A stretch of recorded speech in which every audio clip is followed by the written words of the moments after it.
Good evening, and welcome to another edition of Practice Makes Perfect League, or if you're into abbreviations, Pimple. And you guys are coming in at the perfect opportunity right now. Let's take a look at what's going on my screen right now. The Naperville Nomads are up 3-2 in the World Series, and a sim just seconds ago came in. So are we about to see the Naperville Nomads win another World Series title? Or are we about to see this thing pushed to 7 games? Let's see it real quick. But that's not the headline of the evening. That's not the reason that we're gathered here today. And looks like we are going to a Game 7 as the Nomads blow a game in the 9th inning. Look at that. Liam Hendricks blows it in the 9th, and then the coach sticks with him into extras, and he gives up the losing run there too. All right, well, the Naperville Nomads are going to be a champion here after this next sim, or we're going to lose in 7 to the Marvel Baseball Junkies. But how are you guys doing tonight? How is everyone doing? Yeah, Eleanor Frisbee, this is a Bronze World Series that we're watching. Liam Hendricks on the auction house in 10 minutes. You bet your bottom dollar. The Nomads will not stand for this. Anyways, back to business. So what is this show? What is Practice Makes Perfect League? This is a show that digs into the observed statistical performance in the perfect team ladder. We look at hitters, who's hitting the ball. We look at pitchers, who's preventing runs. We look at teams, what teams are having success, what teams are struggling, and then we try to contextualize that. What types of hitters in terms of back of card ratings are hitting? What types of pitchers in terms of their delegation of rating points? How are they succeeding? And so at the end of this show, our hope is that you have learned something, you've picked up something, and as you're trying to figure out what you're going to change into next week, what alterations you're going to make to your team to try to eke out a couple more wins at whatever level you're in, to maybe become a World Series champion at that level, that perhaps the decisions that you make along that way are slightly more informed and you're able to be slightly more successful. And in terms of how we do this show, so we have a ton of data tonight. We have had a ton of data for the past 4 weeks. And all of it is coming from you guys. All of this data is being sent in by league owners, league managers like you. You guys are extracting the hitting plate appearances statistics, you're extracting the pitching appearance statistics, and you're sending it on over to me, either through my Discord or through direct messages. I'm uploading it, and it is serving as the basis of this show tonight. And with sample size, and oh boy, do we have it tonight, the numbers start to take on stronger and more meaningful powers in terms of us being able to say, okay, Hack Wilson with X number of plate appearances, we have a good idea on what you can expect from him. And look on the screen right now. Look on the screen at how much data we have for tonight's show. Count it. We've got 33 leagues, 33 of them, 3 rookie leagues. We've got 8 iron leagues, 3 stones. We've got 9 bronzes, 8 silvers, and 2 golds. Holy cow. So a huge thank you to everyone out there that participated, that everyone out there that sent in your data and got it right. And if you were one of the few that had a rejected format, this week we'll get you in next week. We just need to iron that out so that that data can flow in and be synchronized without being a manual effort. So a huge thank you to everyone in the community who contributed there. Thank you to DishNet as he was doing some question answering and corralling of those that were doing it for the first time and trying to figure out how to get that data on over in the right format so that we could use it. Okay, so tonight we're actually going to do things in a little bit of a different order. So normally we run through all of the data. We start with the Nomads, and then we work backwards. And we move on to the players, and then we close things out with a perfect draft. But tonight, we're flipping it. We are flipping the script, and we're doing so for a very good reason. We're doing so because we registered for this Sunday Perfect Draft Perfection. The tournament. What's the prize on this one? I think it's McGraw, isn't it? It is. So first place in this tournament is getting John McGraw, arguably the best bat going in this game right now. And there are some nice consolation prizes for those that don't win.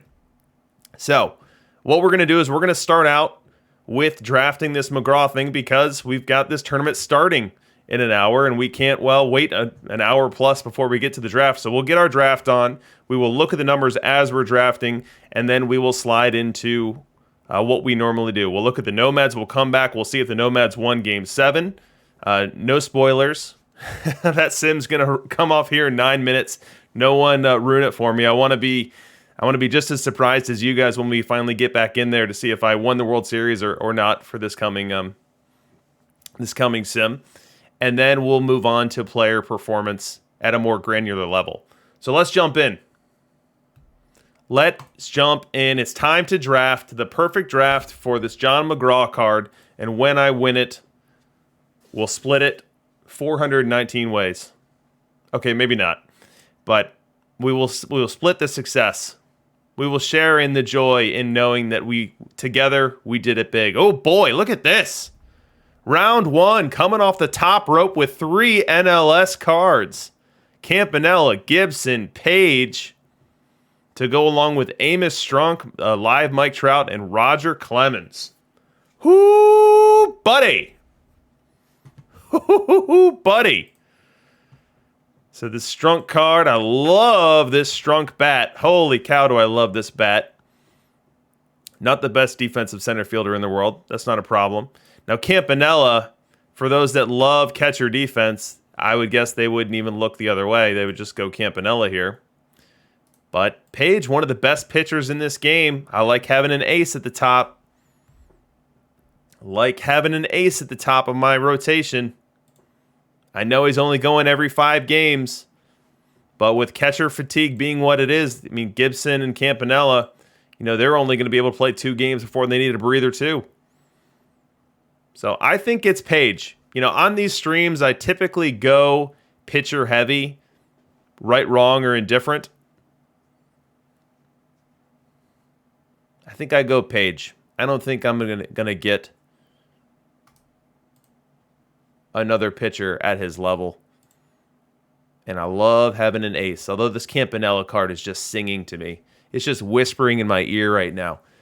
DRC, take me.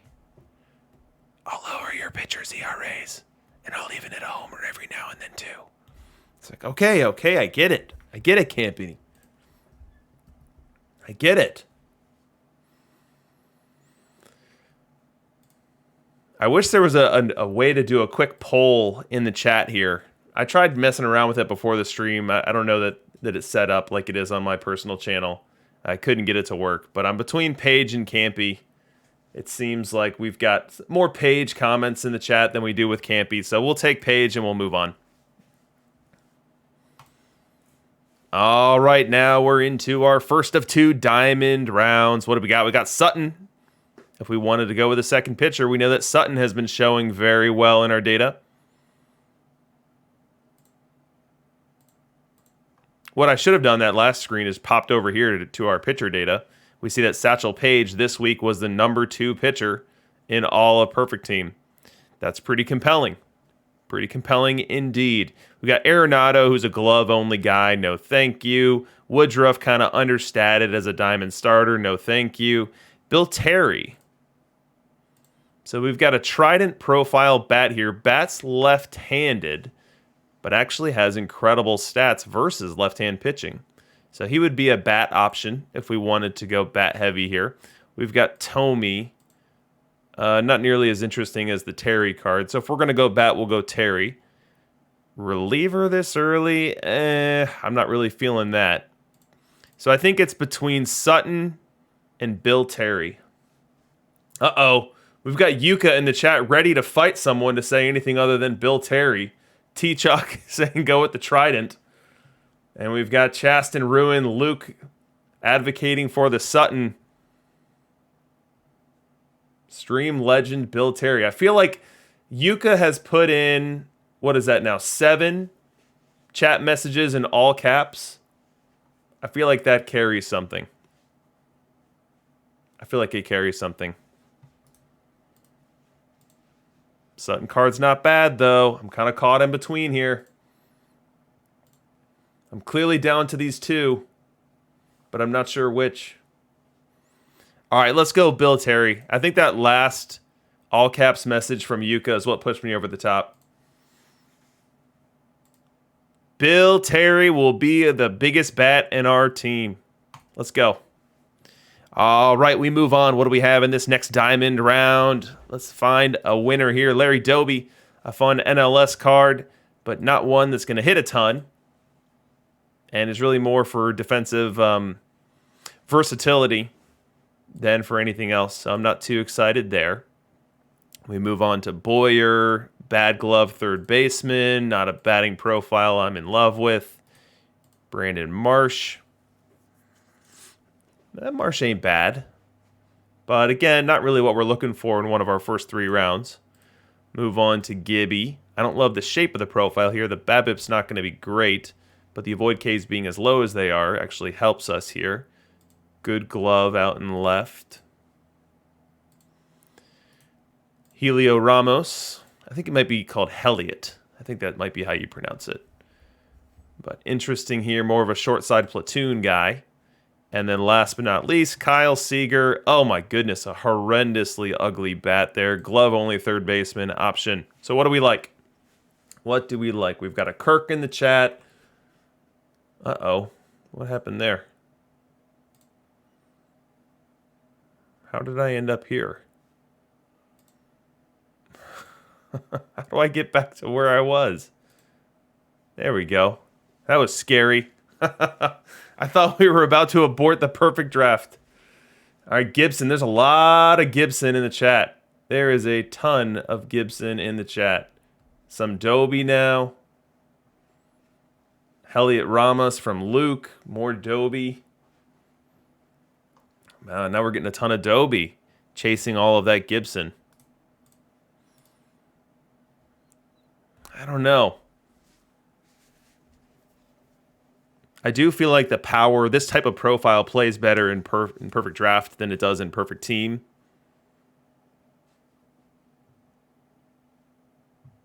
And he could play left or right and sub and center. There's some value there.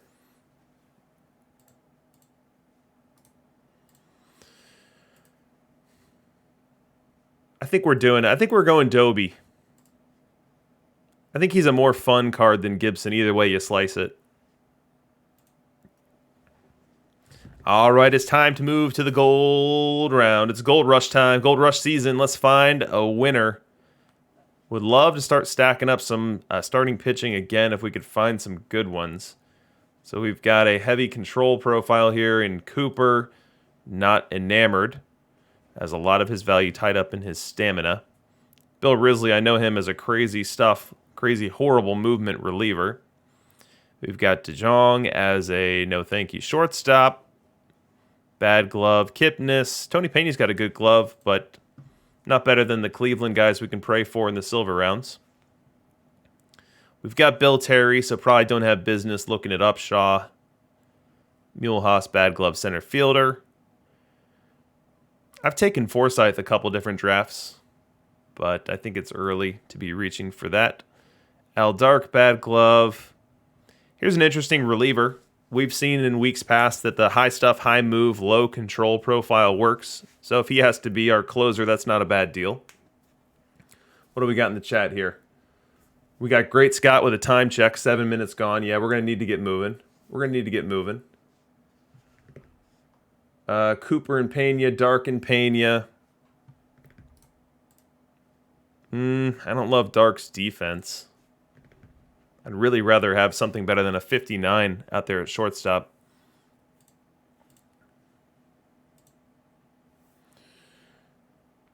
Have to take Pena here if I'm trying to win, someone says. I don't agree.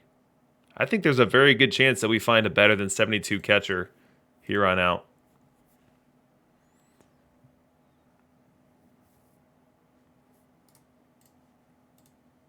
We've got another trident here. We got Dan McGann if we wanted to slide into a DH and go ahead and lock him in.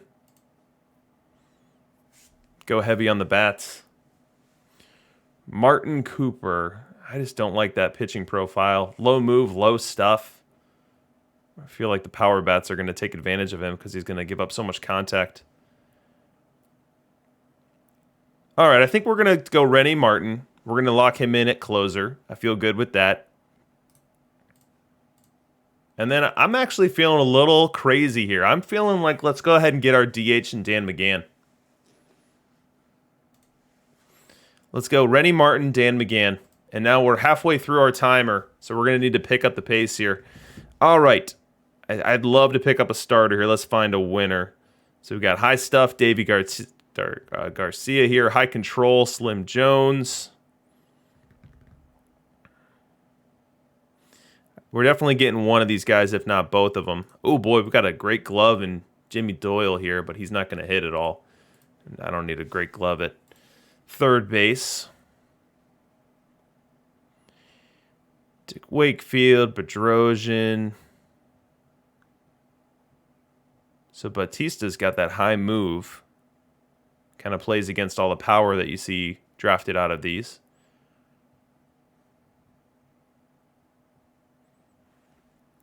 Garcia and Slim says Dishnet, and we're running out of time, and I love going starters early, so we're going. We're going. We've got 9:45 to rock and roll here, and we've got another page of gold pieces here. What do we want to do? This Valera card, I think, is a good bat, but horrible glove, and we've kind of already committed to our DH, so got to stay away there. This Dozier card, 70 defense, not horrible. He's more of a short side platoon guy, so not my first choice. Greg Walker, Acuna. I don't think Acuna's going to... Short side platoon guy, not bad. Brandon Moss. Moss can play both corners, but he's a classic bird profile. Tanner Scott. I like Tanner Scott as a lefty out of the pen. I might lock him in. Mitchell Page. That's not a bad profile for a corner guy. Could steal some bases too.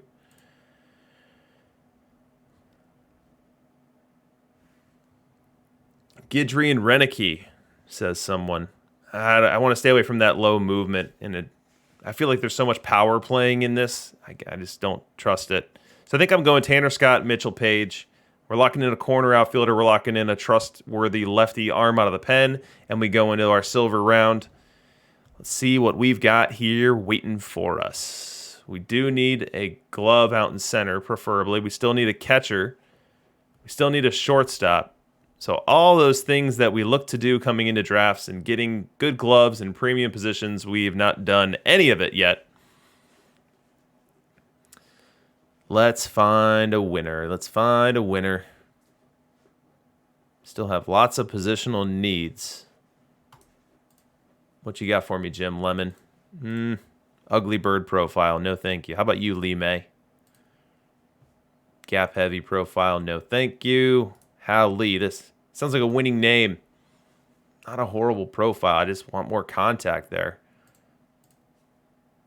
Sam Gibson. That's not really a starter that I'm going to feel good about. Ricky, our bot. He's about to lose his job as a bot, but maybe he's got a job in my bullpen? Nah, I don't like that control. Grady Hatton, horrible glove. This round, I really don't like anything. But I think this Heitzelman I could settle in as my fourth and feel okay about it. And then maybe we go Pish as another reliever. I just hate all the bats here. I hate all the bats here. All right, we'll go Heitzelman and pitch, and we move on. 7 minutes. All right, we need some gloves here. Give me a glove. Bingo. Bingo can play a good second. I think Bingo is almost a lock for this team. Let's see what else is here, though. That's not a good catcher. Not a good shortstop either on these two. Bingo is definitely locked in here, and it's just a matter of who's going to join him.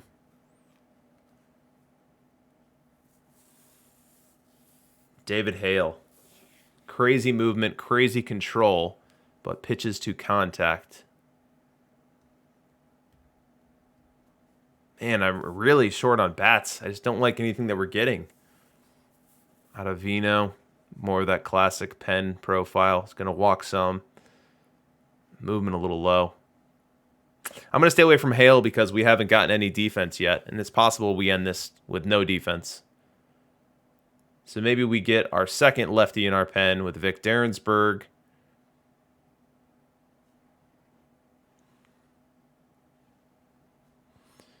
Yuka says take the catcher. I think we can do better than 50 defense. So I'm going to take Derensburg and Bingo, and we move on. All right. We're really gambling here. We're not getting our catcher this round, that's for sure. We're not getting a good glove shortstop either. We're not getting a good glove center fielder either. This is not going to plan, but what can we get? Bill Rigney.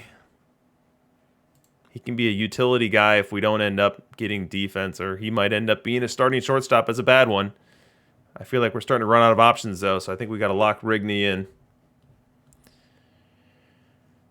All right, what else? A lot of pitchers this round, and we're kind of pitcher heavy for where we are in this draft already. I think it might be Taylor, just because depending on what comes in these next rounds, he could fill in as both a utility guy or maybe a starter, even though we'd rather not. Ethier, nice platoon. Yeah, TF Llama, I'm not liking this either.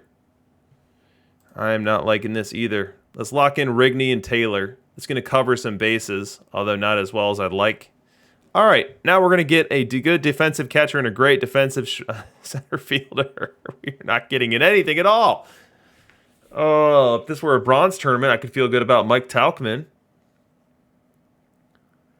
Oh, boy. I have felt good leaving some drafts that we've done together on these streams, but I don't think that's going to be the case this time.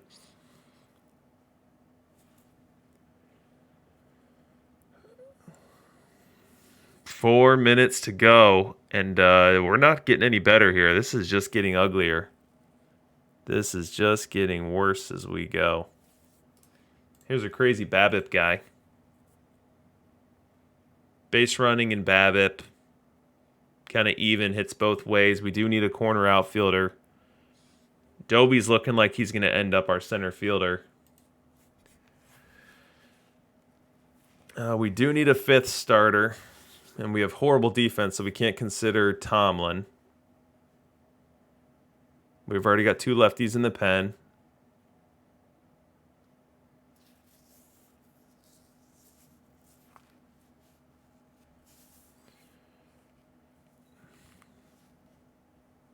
Three-minute warning. All right, Tauchman is versatile, so he can back up in the outfield. We'll just get him. All right, defensive catchers. Holy cow, 23. Charlie Lau is a catcher. Unbelievable. This has not gone well. Shortstop. Any shortstops? No. I think this is probably best going to serve as a don't do what DRC did on Sunday. Whatever you do in a draft, don't do what he did. All right, Joe Adell, bad defensively. John Dobbs, not great. Oh boy, 2.5 minutes. We got 3 rounds to go. Rich Dower. There we go. That's a nice little looking bat profile there. We can move some of our more versatile pieces around to get him into the game. I think it's time to get a starter if we can. Waka, not terrible. Clay Parker. All right, let's go Waka and move on. 2 minutes. And we still don't have a catcher, so we are taking some catchers here. 46D, 55D, 53D. Let's see Let's see what catcher ability is on these. So 43 on Jackson. That's rough. Hayworth 60. That's probably going to be our best. Jackalish 50. I think we'll go ahead and take 2 of these. We might be out of catchers. Yep. Hayworth and Jackalish. We'll go with those. And now we've got to fill out the team. We need 3 pitchers out of these 5. Other than that, just utilities. So Boardwalk Brown, he gets points for a cool name. We'll have to pick him up. I only have 4 pitchers to choose from here. There's a super low stuff guy that's not going to play well with our team. So we'll go Hugh East. Here we go. Claude Jeannard. A high wire act of a relief pitcher with 29 movement but 92 stuff.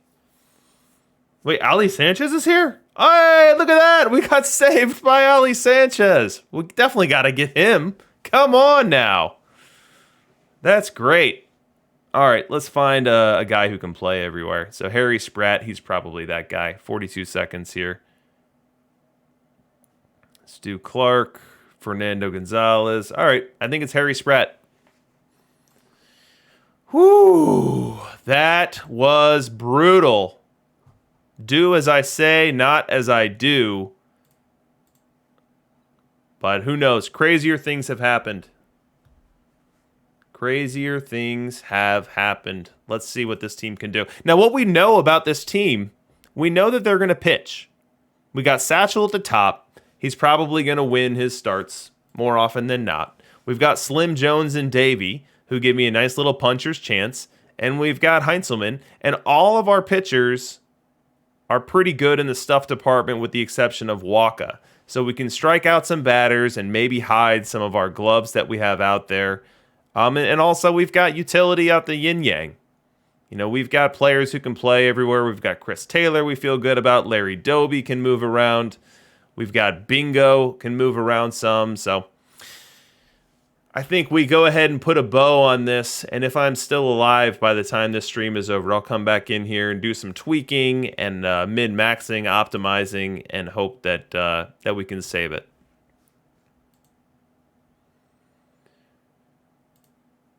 Oh, boy. Okay. Okay. Thank you guys for the help there. That was rough. That was very rough. Let me plot myself into a bronze tournament here because that is what you do. And let's jump into Perfect Team. All right, now let's see. Did the Nomads win the World Series? Did they win the World Series? We're about to find out right now. Drum roll.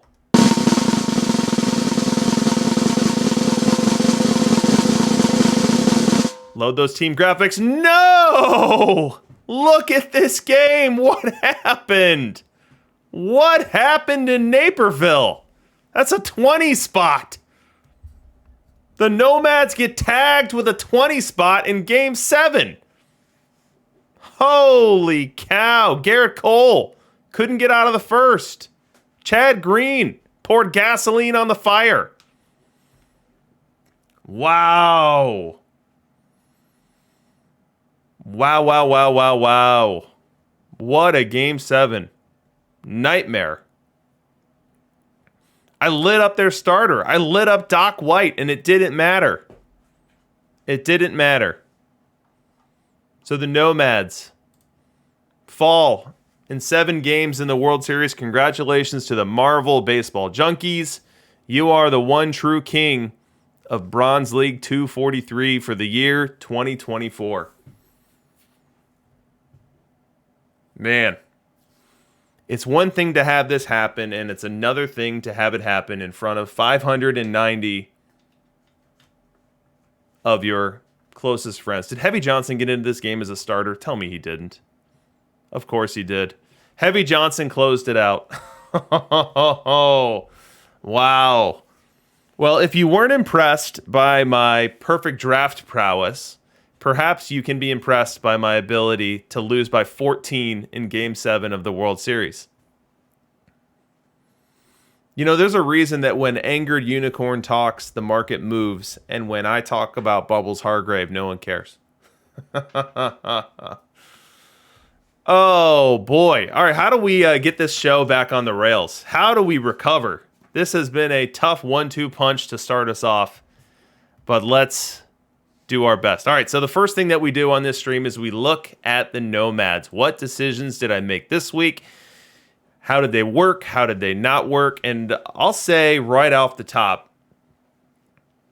that I am sick of this build.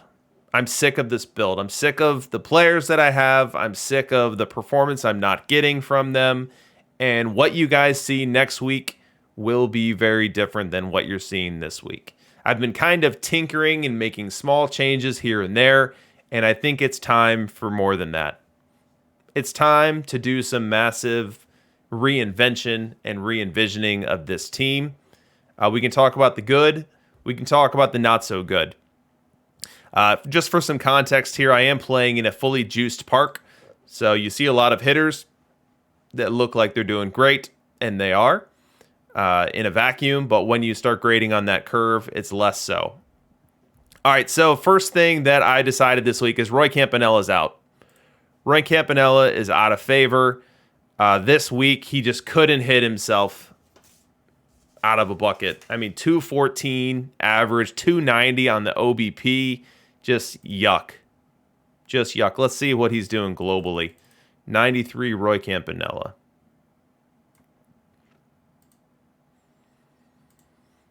Oh, man, and look at what we see up on the screen here.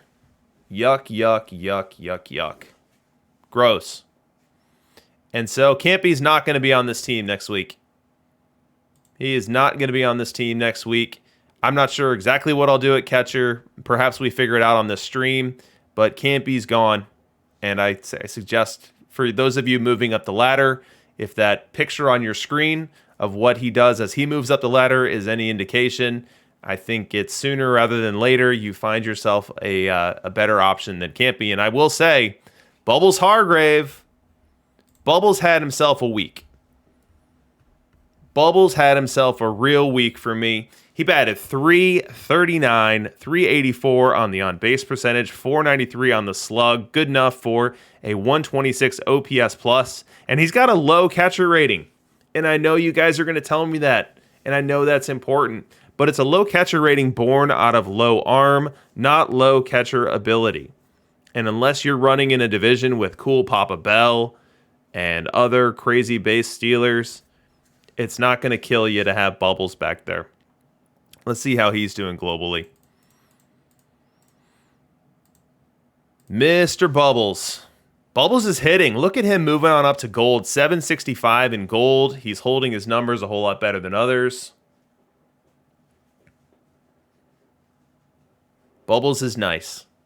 And you know who paired with Bubbles this week for the majority of the time? It was Heavy Johnson. Heavy Johnson, the man you can play anywhere. And I chose to play him at catcher most this year. Let's look at how I spread him around. I had 47 starts at catcher, 16 starts at first base, 1 start at shortstop. Holy cow, I don't know how that happened. What sequence of events led to the fatigue pushing him out to short? We'll never know. Left field 9 starts, right field 32 starts. So Heavy Johnson living up to his billing as a utility guy, but being in the primary rotation for catcher. And he hit 302 on the average, 333 on the OBP, and 526 on the slug. And he gets to his slugging percentage dissimilar to power hitters, to traditional power hitters. He gets there with extra base hits that are not home runs. So you see in only 432 plate appearances, my Heavy Johnson got 47 doubles. 47 doubles from a gold card in bronze level play. Let's see how Heavy did globally. Look at my Heavy Johnson. Look at this. He gets better the brighter the stars get. He's got an inverted curve here. 835 up in gold. Now, we do see week over week, it did come down some from 872 last week to 802 this week. But I love Heavy. Now, the thing that I'll say, before you go out there and say, okay, DRC says Heavy is end game, he's not going to be end game. And the reason is that we're a little light on contact. If this contact was more like 95 and this one was like 100, I think that he'd probably have a good long run. We're talking months. As is, I think he's going to be a great gold tournament all year long. I think that his main league play will eventually peter out, and he probably will be just outside the cusp of most, I'll call them perfect teams. So if you had all the cards, you're probably not using heavy outside of maybe being your 26th man who backs up everybody. But I love Heavy Johnson. Love him, love him, love him.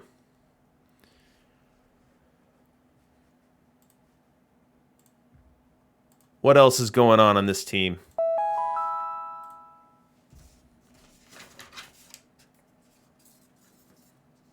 Oh, Justice. So one thing that we haven't talked about a ton is training. You know, training was absolutely huge last PT, last perfect team. And this year people don't talk about it much because it's less relevant. You can't just train people at any position you want to. There needs to be a reason for you to be able to train them. There needs to be a historical track record of the player playing there for them to be able to be trained. But I got David Justice fully trained in left field. So you see that the qualified to learn left field disclaimer is now gone from this part of the page here. You see that his rating has inflated to 88. I want to say stock is something like 40. Stock is 41. So he went from 41 to 88. What's the delta there? 45 points? 47 points? There you go. And here's how long it took. This is something that's good to note. It took me just about all of this 252 starts. So for him to rise just 47 points in fielding rating, it took more than a season.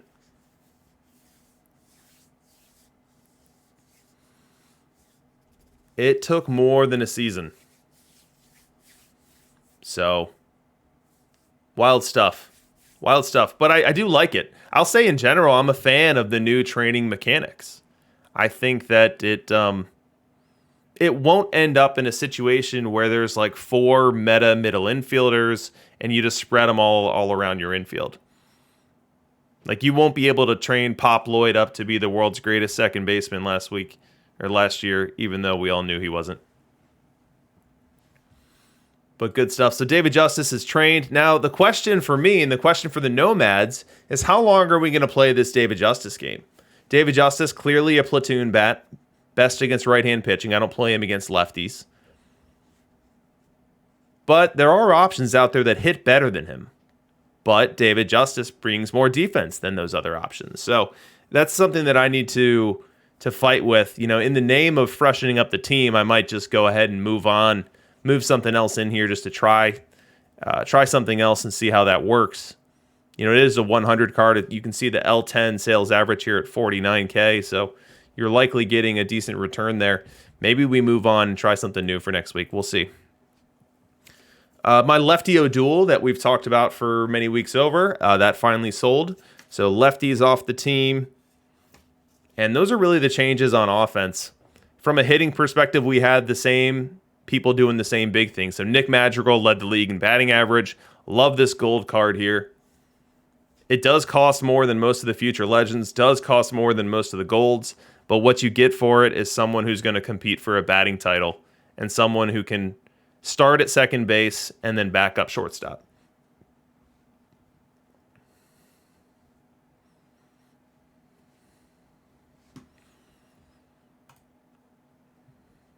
So love the Madrigal card. Let's see, who else had a notable season? My Mike Trout. For a live card, this Mike Trout really made a lot of noise this year. Look at that OBP 421.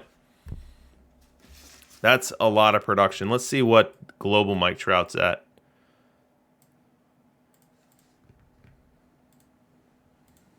Okay, so globally, you see we've got a nice little wave coming down. You see once he enters bronze, the OPS comes down a good bit. Silver even more so. Kind of evens out in gold, 788. And then from a week-to-week perspective, been pretty consistent from 2021 to 2024. He's got that huge, crazy eye. 117 eye versus left, 94 versus right. Although, who knows? Who knows what this is going to look like tomorrow morning? So if you're new to Perfect Team, the live card ratings do change. They're changing monthly this year, and our first change is coming tomorrow morning around 3 a.m. So there will be some alterations to this. I don't think there are many expecting him to lose his 100 overall rating, but we could see some of these ratings shift around a bit. We could see the I go up, I go down, power go up, power go down, avoid K move. We'll have to see, but for the original launch ratings of Mike Trout, we've seen that play pretty well, and that was no exception this week for me. Hack Wilson, another huge week. I like him in the leadoff spot because of his on base, and he put up another crazy season, 120 runs, 719 plate appearances, the on base percentage right around 400. So he had a big season for me. Enos Slaughter, not bad at all. Not what he did last week, but not bad at all. Good defense, good hitter, kind of a balanced player. That's very good. Moises Alou has been so hit and miss for me. This week being his worst as we're climbing the ladder. That's not too surprising.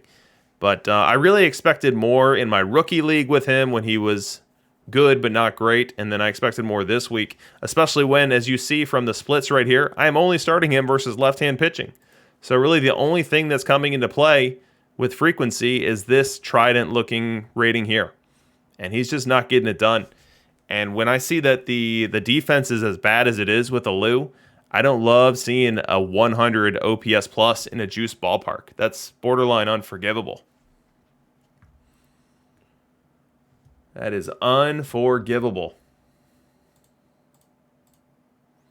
So he was a huge part of the disappointment. DJ LeMahieu, his run as a crazy average guy ended this week for me as well. As you see, I was used to him hitting over 330 and being a crazy utility guy. This week he came down to 300. The OBP came down a lot too to 338. Slugging came down, so he was basically a league average bat. He does provide great utility in terms of being able to play everywhere. You see I put him at third plenty, second plenty, first some, a little bit of right field, a little bit of left field. So still a very versatile card. I'll be interested to see what kind of ratings adjustment he gets. Does he stay at 90? Does he jump down into the gold realm? Does he go up? But a valuable card given that he doesn't cost much. Riff Raff's elbow. I have an interesting definition of disappointment when my team won 113 games. Yeah, I don't know. Maybe disappointment's not the right word. It's just more that I'm kind of sick of this build for what it is. And now that I lose the World Series in 7 games, that's a really good reason to start moving some things around. And we're starting to see the decay of these players as we move up the ladder. And it's not unexpected by any means, but it's just kind of the signal that it's time to invest into the main league team. It's time to get some new players in here and try to push for some more success. Let's talk pitching. And pitching was a very bumpy ride this week compared to past weeks. My Cy Young is probably the best example of this. As you look at the 3 weeks preceding this one, all 3 of them were under 3 on the ERA, even had one under 2 weeks ago. And this week we're over 4. Homers per 9 went up, walks per 9 went up, K per 9 went down. So Cy Young just wasn't that great for me this week, which was really disappointing. But hoping for a bounce back week from him next week. You know, one thing to look at too is perfect point generation. So the first 2 weeks he was generating over 10K perfect points per week, and the last 2 not so much. So another thing that's expected as you rise the ranks, but something that not a lot of people talk about, that your perfect point earning potential goes down probably more than linearly, exponentially, as you're moving on up the ladder. Yeah, Riff Raff noting the innings pitched there for Cy Young. 270 innings, 35 starts. So what is that? That's 7.7 innings per game started. So definitely someone that I'm asking for a lot of innings from. What else is going on? So last week, we had Casey Mize in the rotation. We bumped him out this week. We put Lucas Giolito back in there, and that very well could have been a mistake. Lucas Giolito did not have a good week. ERA over 5. And just the home runs. The home runs bit him. The first 3 weeks of using Giolito, there really wasn't enough power to take advantage of his low movement. And this week there was. And he got taken deep a lot, in addition to lowering his K rate and raising his walk rate.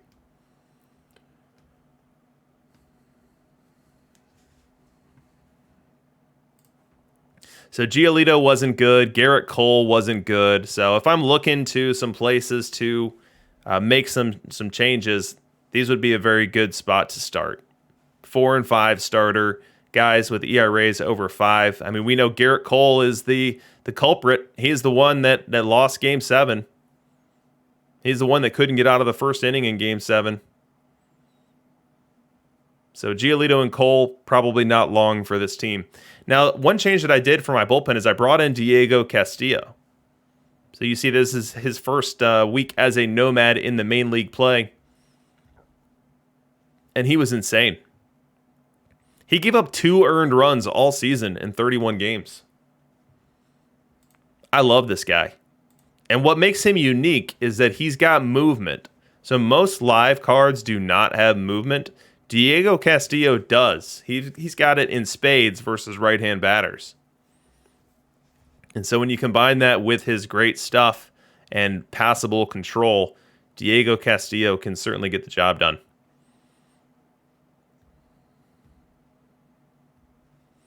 So as we look at the overall team performance, yeah, there's a lot of nice numbers here, a lot of firsts here, but we're light on home runs even though we're juicing our park.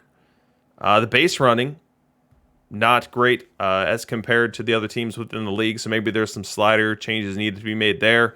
And then from a pitching perspective, we see that we're no longer at the top of the league. And the BABIP was horrendous this week. Defensive efficiency, horrendous. Zone rating, horrendous. So we need to fix our pitching, and that could start on the defensive side of things and continue through to getting some better pitchers out there too.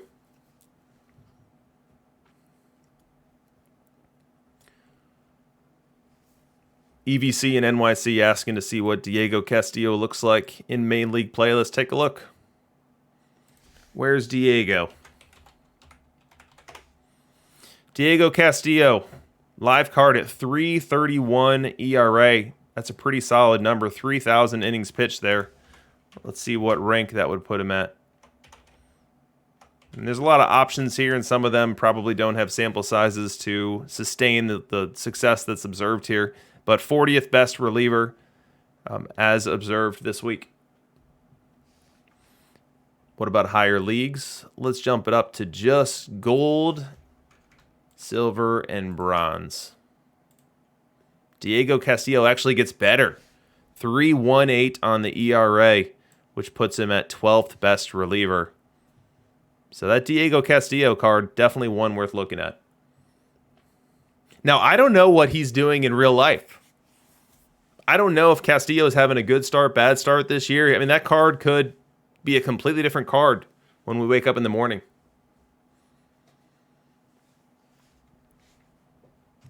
So something to keep an eye on.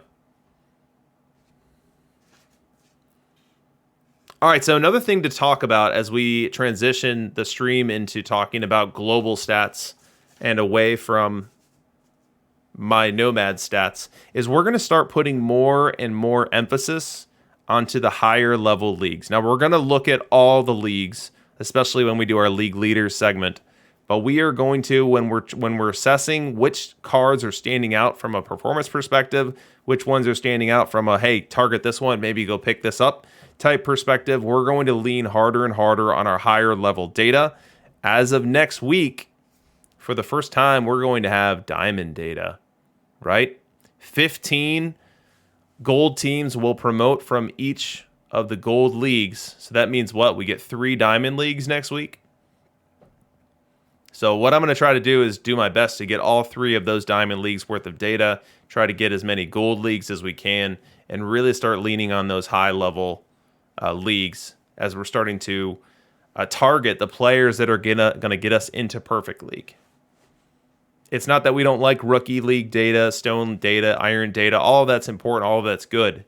But as we're honing our targets and being precision focused on assembling the team that's going to get us into and get us through Perfect League and on our way to a Perfect League World Series, we're going to need to be focusing on the players performing at the highest levels.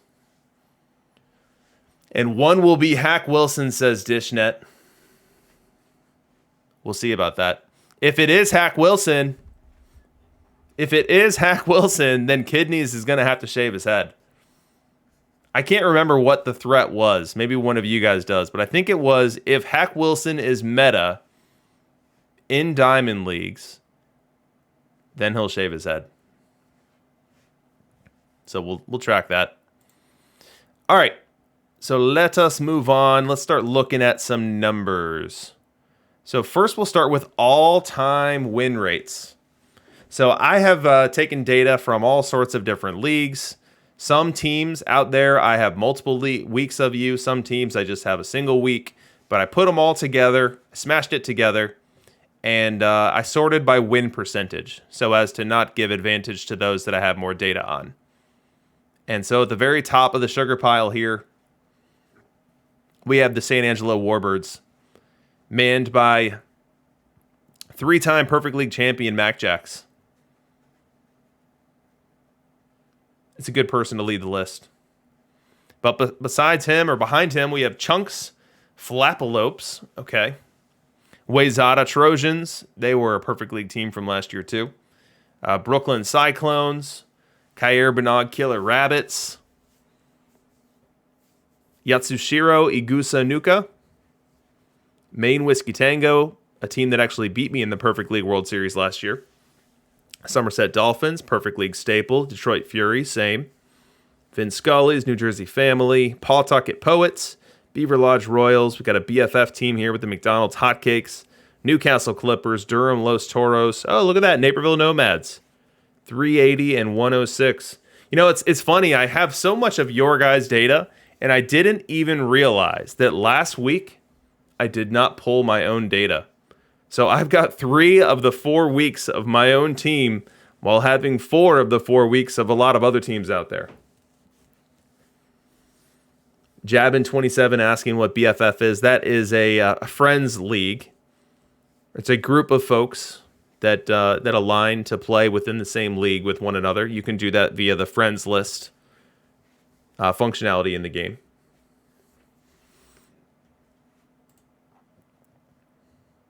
All right, and so let's go level by level.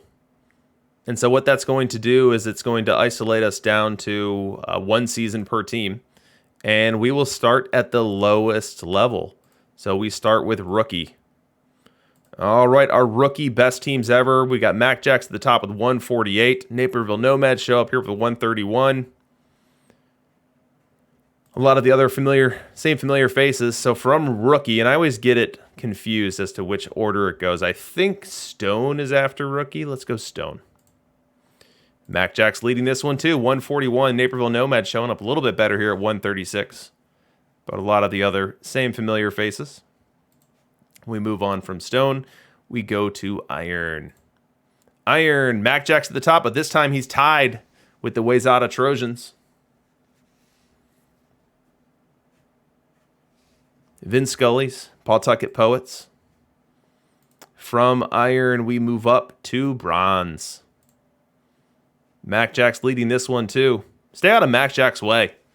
He is nothing but trouble.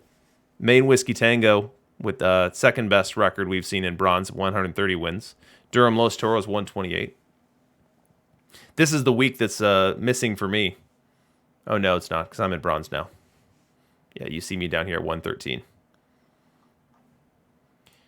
From Bronze to Silver. Silver, we've got a BFF at the top of Silver. It's the Silicon Valley BFF Venture Capitalist. 123 wins, high watermark in Silver. Mac Jax will take that on next week, I'm guessing.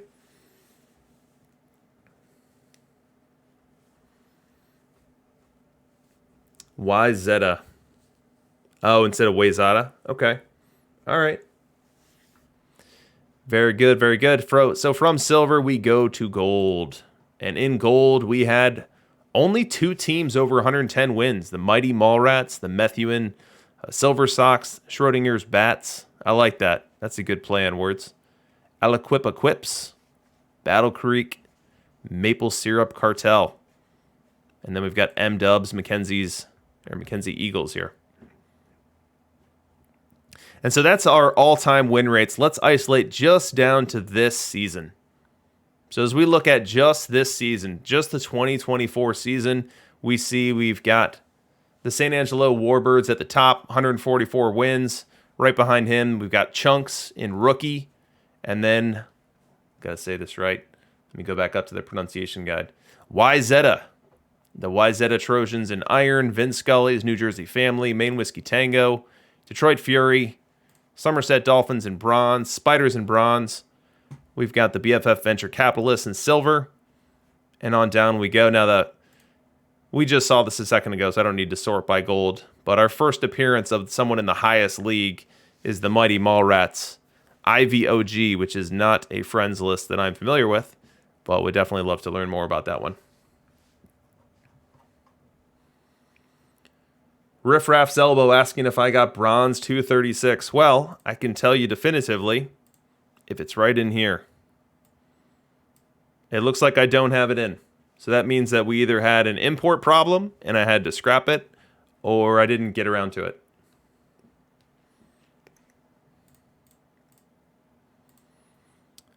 All right, so we've got our season win rates, and now let's check out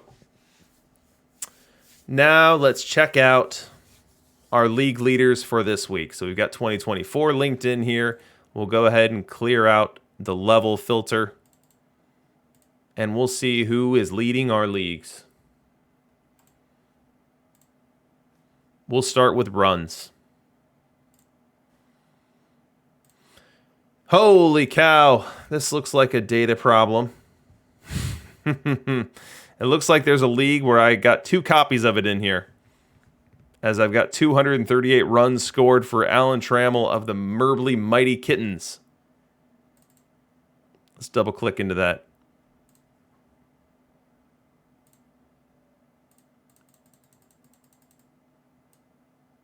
Yeah, it looks like a league came to me as both a rookie and a silver league at the same time. So to work around that, we'll just need to isolate here to some top leagues. So we'll go gold, silver, and bronze. There we go.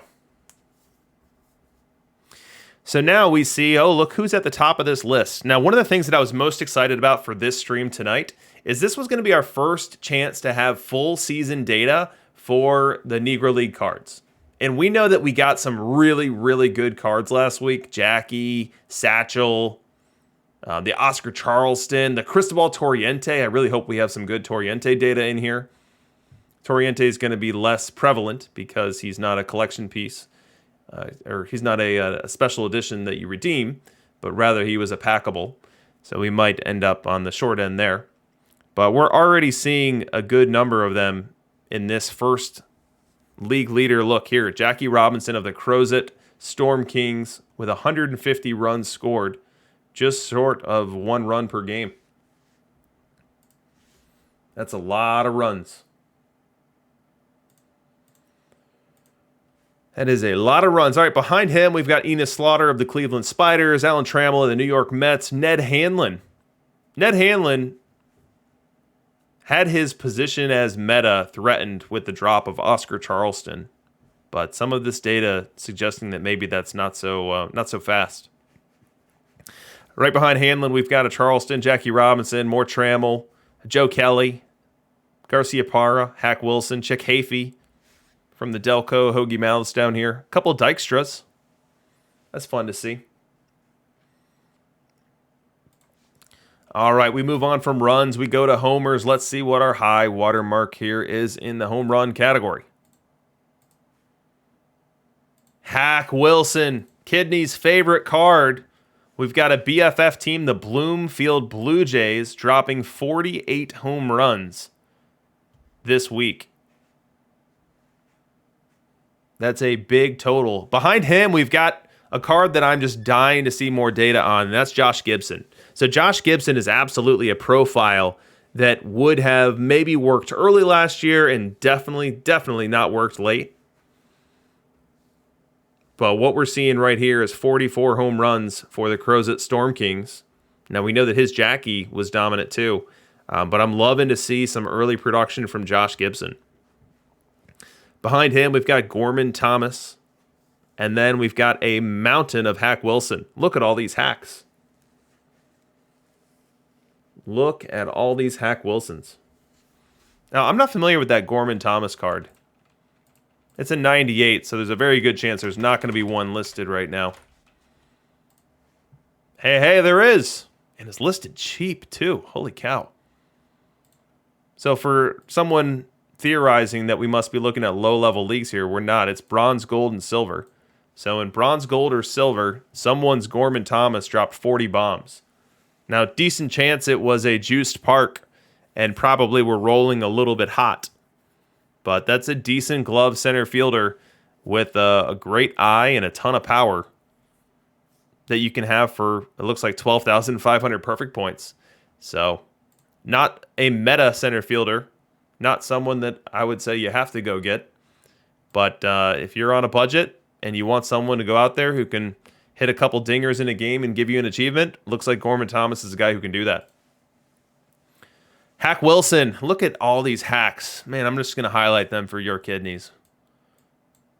Look at all this hack. Holy cow. That's 16 of them. Oh, excuse me, I'm missing the top one here. Make it 17. So 17 of the top 25 players in home runs this season were Mr. Hack Wilson. Let's go to RBI. I'm guessing we might see the Crozet Storm Kings here because they have showed up on the first two. And that's exactly what we see. This is incredible. So the Crozet Storm Kings, his Jackie led in runs. His Gibson was second in homers. And now his Oscar Charleston is first in ribbies at 142. So that's fun to see. That is fun to see. Behind him, we've got some Nomar, little hack, Josh Gibson of the Kings. Walt Dropo. That is a new card for me. None up right now. It's an 85 level gold. John Wilson behind there. Nomar, Slaughter, Happy Felsch, Enos Slaughter. Is John Wilson a creative player? Now it's entirely possible. It's entirely possible that someone can be a little creative with the data that they send over. But let's assume that John Wilson does exist, is an 87, and is on the Otsego Lake Monsters, who play in our league. Stolen base time. Let's talk about stolen bases. Did we get a cool Papa? Holy cow, look at this, guys. Cool Papa Bell. Stole 146 bases for the San Angelo Warbirds. Is that a real thing? 146? How? How is that possible? Man. 146 stolen bases. Stealing a base a game.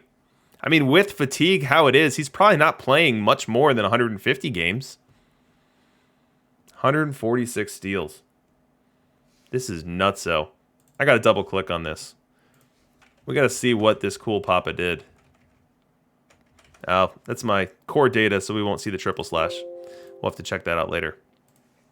All right, behind cool Papa, we've got Ned Hanlon at 117. We've got a silver card here. Billy Maloney coming in at 114.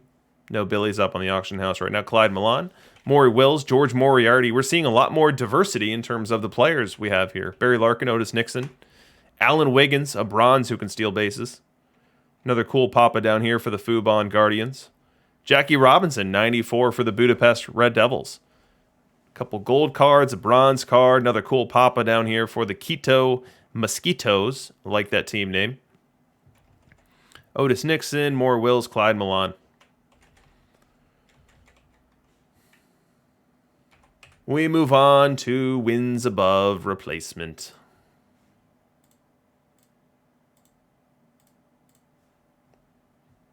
And look at that. I think we have a new high watermark.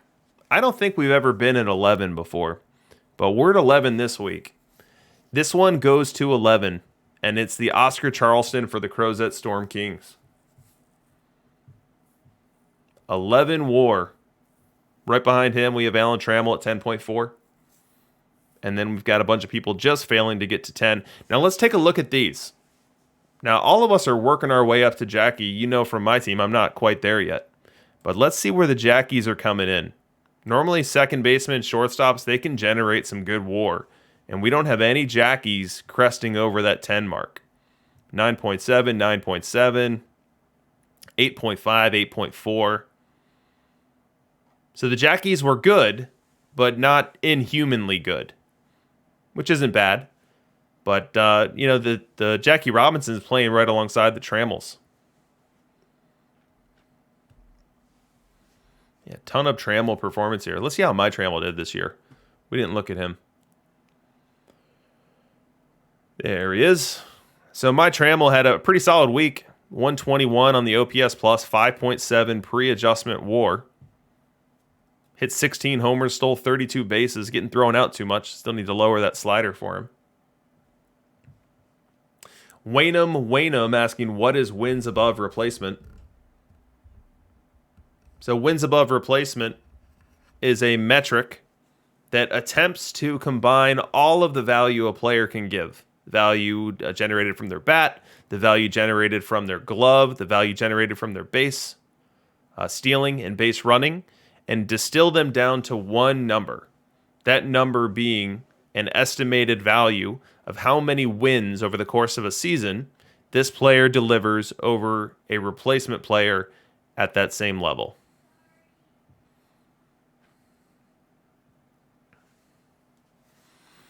We move on from WAR. Batting average. Who was our batting champion of the week? Let it be Nick Madrigal. It is not. It is a Nomar Garciaparra hitting .382 for the luck of the Irish. Behind him, we've got the Crozet Storm Kings Oscar at .366. We've got a Jackie at .361. Couple Nomars, Alan Trammell. Ooh, look at this. We got a gold card, Ty Cobb. Now this is that's not the tournament. It's not a tournament SE. That's a live mission SE hitting .356.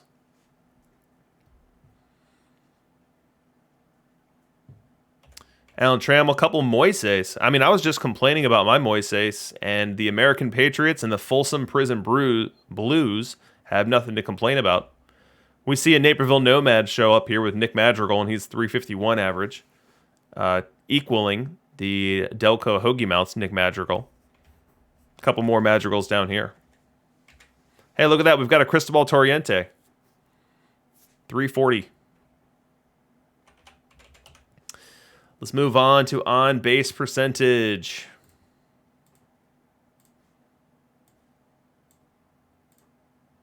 Who was our OBP king of the week? And it's Jackie Robinson. And we've got Jackie Robinson first, second, and third here.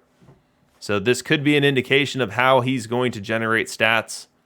You know, maybe he's not going to be the WAR king. Maybe he's not going to hit for the highest average. But competing at the very top end of the spectrum from an OBP perspective is Jackie Robinson so far, doing that for the Methuen Silver Sox, the Crozet Storm Kings, and the San Angelo Warbirds. Nomar Garciaparra of the Luck of the Irish comes in fourth as the first non-Jackie card. Enos Slaughter, Mike Trout, Hack Wilson. You know, Hack Wilson was all over the leaderboard for this the first couple of weeks, and we're starting to see him get pushed down a little bit. So I'm not ready to call a W for Kidneys and his Hack Wilson hate, but we are seeing him start to be pushed down by other cards.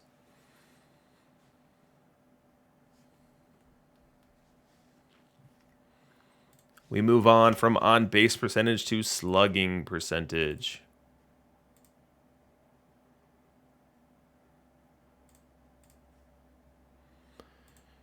Our slugging king of the week is Oscar Charleston of that Storm Kings team that has been all over this leaderboard. with tons of those Negro League cards on it. Hack Wilson behind him, Enos Slaughter, Hack Wilson, Josh Gibson. Josh Gibson at 605. I love to see that. I'd love to see that card succeeding, because that's a profile that wouldn't have always been successful. Now, we still have to deal with the fact that he doesn't have the best catcher ability, so as it comes to top-level meta and how long Josh Gibson's going to be playable as a catcher or playable as a DH, it's going to rest so heavily on his bat. But I love to see that the bat is succeeding.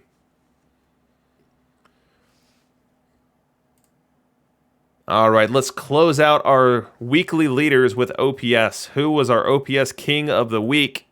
Is it going to be another player for the Crozet Storm Kings? Let's find out. Answer is yes.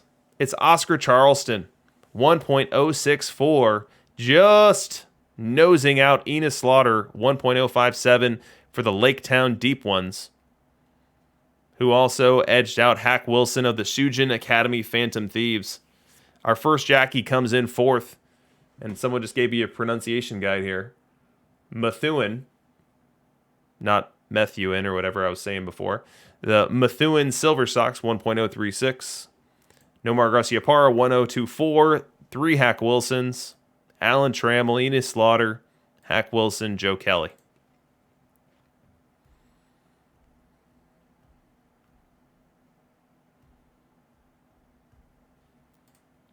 So these are your weekly leaders.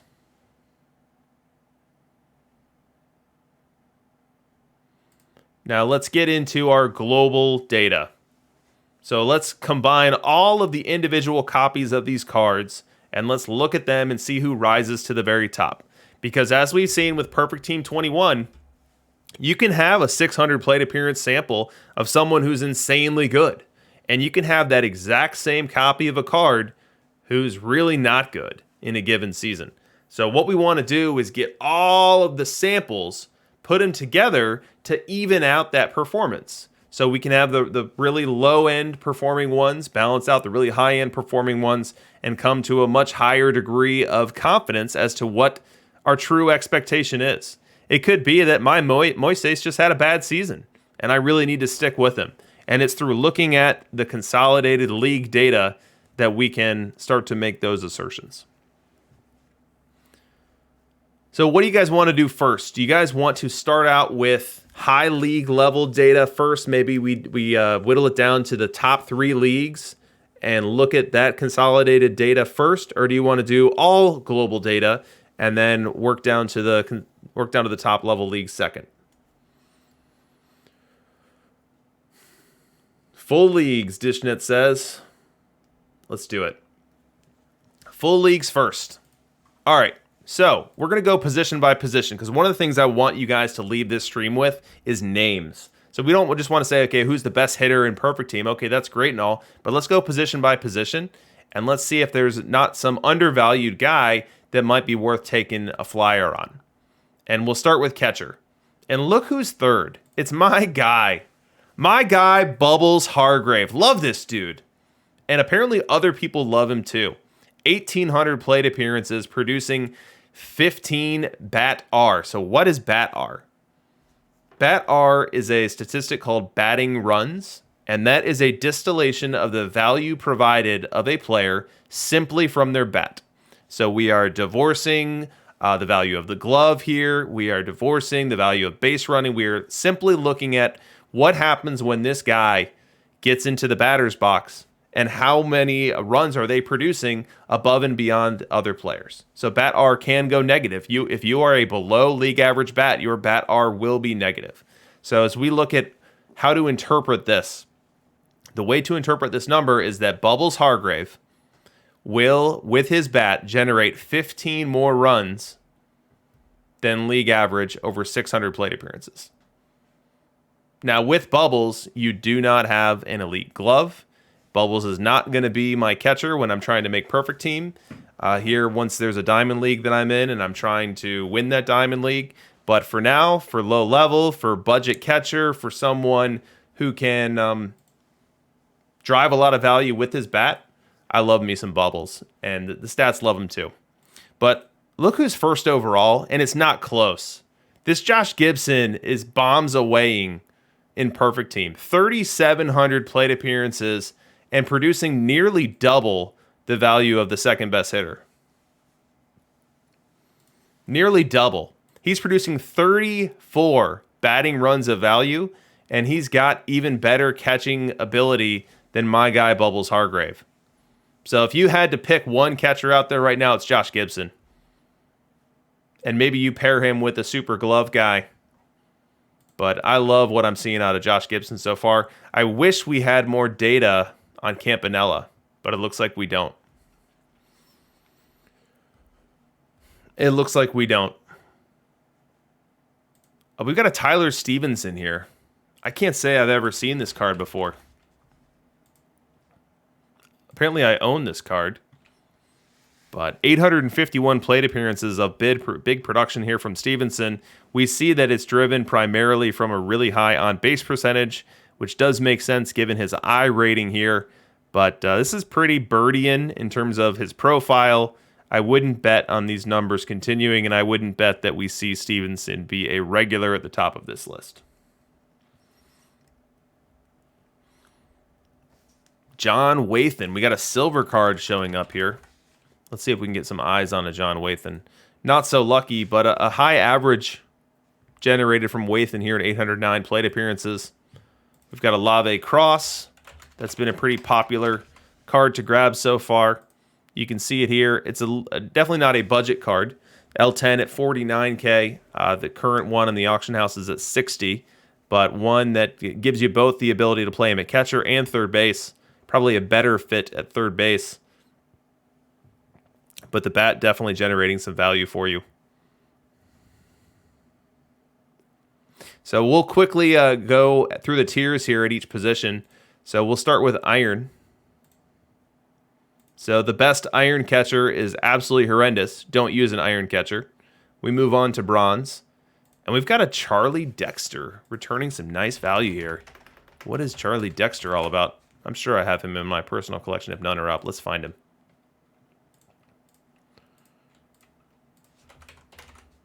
Charlie Dexter. Ooh, interesting. He's one of those cards with crazy utility everywhere. So he can play catcher, he can play shortstop, he can play center field, right field, and he's an eye-driven profile, which is what we're seeing in the data here. Great base runner, too. Holy cow. This is a really fun card.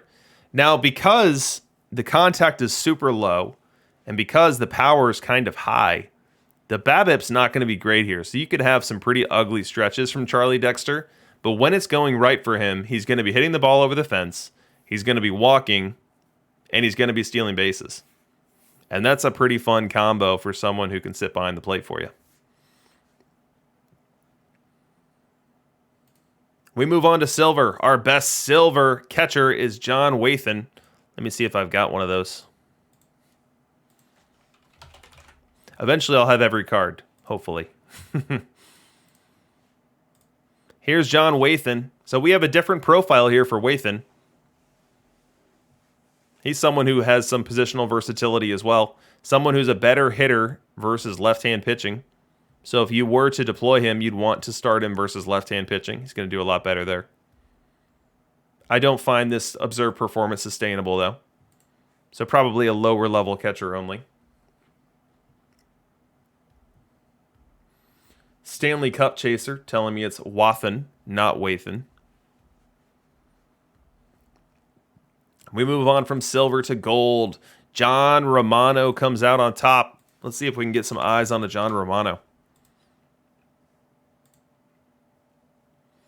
Looks like no, unless I've got one. Nope, not so lucky.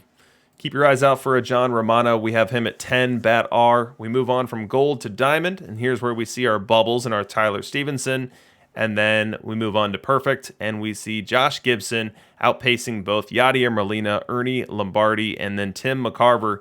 Now, this McCarver card is loved by so many because he has elite catcher defense. And so if you had all the cards, there's a lot of people out there that would be choosing to rock this Tim McCarver over all of them.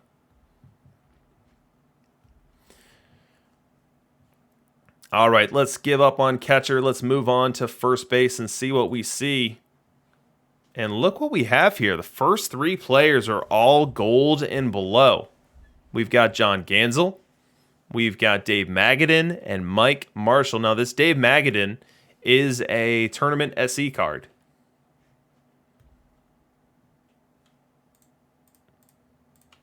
Let's see what Gansel looks like. No Gansel. No Gansel. But this Magadan, I know, is one that people have worked for through perfect draft tournaments, have targeted. You see a huge OBP here. Solid average as well. A little light on the slug, so kind of an OBP-driven profile. Joe Kelly shows up as fourth. 293, 387 there. Here's Knapp. This is another tournament SE card. Knapp comes in with a 328 average, best in the list. Al Rosen, Eddie Murray. We'll go through our tiers now. Starting with Iron, we've got no one playing Iron first baseman. So that is a good trend. Let's continue it. Let's check Bronze. Our best Bronze is Bruce. Bruce. See, what I was doing is I was getting ahead of myself. I was trying to figure out how I was going to pronounce that last name. And it made me botch the first name. But it's Bruce Botchty. We'll go with that. I mean, it wouldn't be a DRC stream if we didn't have some mispronunciation. This Bruce Botchty is almost... Bhakti. Okay. Is almost assuredly in a lower level league because this profile here is not going to hit high level pitching. So don't be targeting this Bruce Bhakti. Silver time. John Gansel. Look at that production from John Gansel. Holy cow. That's hot. No Gansel in my league. And I think we looked at it before. There was no Gansel on the auction house. And I think we looked at it before and there was no Gansel in my collection. But maybe I'm wrong. Gansel's a mystery. But Gansel is bombing away at first base for silver cards. Gold, we've got the Magadan at the Marshall at the top of this. Diamond, we've got Joe Kelly, Bob Allison, Nomar Garciaparra. Look at how many plate appearances we have of Nomar. 72,000 plate appearances. The only one even close is the Freddie Freeman Live at 50,000. And Nomar doing well with 14 BATR. Move on from Diamond to Perfect. And we've got Al Rosen and Eddie Murray at the top of that sugar pile. Orlando Cepeda coming in a distant third. That is your first base position. Let's move on to second base. Second base, we've got Jackie Robinson pacing the field here. 35.63 BAT-R per 600 plate appearances. Well ahead of everyone else. Jose Abreu coming in at 24. It's a live card. And there's no way he should be at second base. So go ahead and ignore that data point. Where is Frisch? That is a good question. We don't see him here. Don't see him here at all. Bryce Terang, Devin Travis, Joe Gordon, CJ Abrams. Let's go through our tiers. All right, we've got some iron second baseman. Daniel Robertson is almost at league average.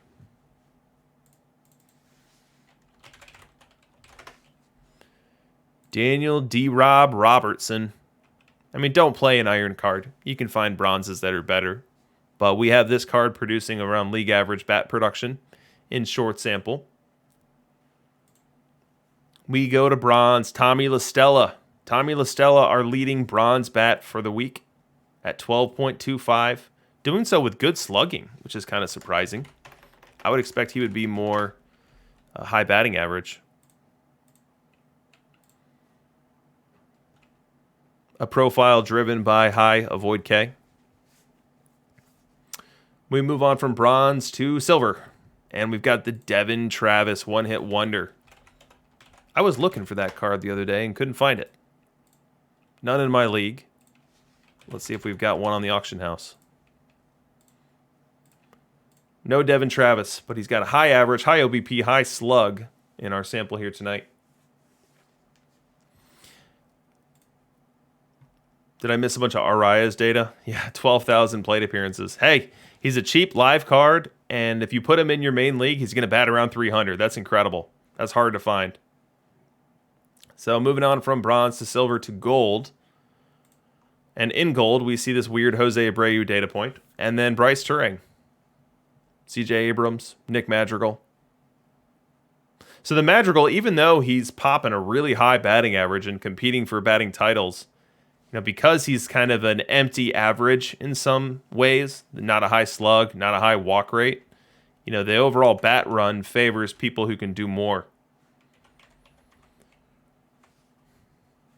Diamond second baseman, headlined by Jeter Downs. We've got Alex Bregman producing pretty well. Jack Crooks.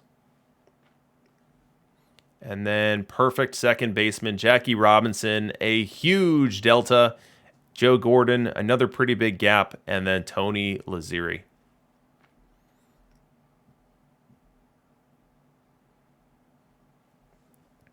We move on from second. We go to shortstop.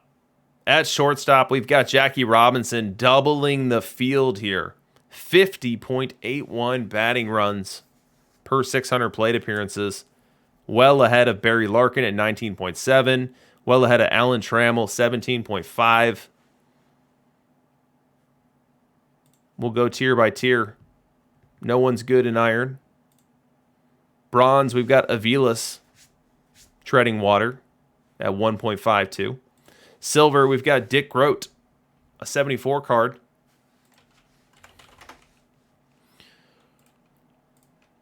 It's been harder to find these cards this week than it normally is. Here's our Dick Groat card. And you can see that that card is going for a ton. It's not part of a collection, so that tells me that this card might just be playing in Silver Tournament meta right now. And it's certainly playing in Main League meta for a silver card.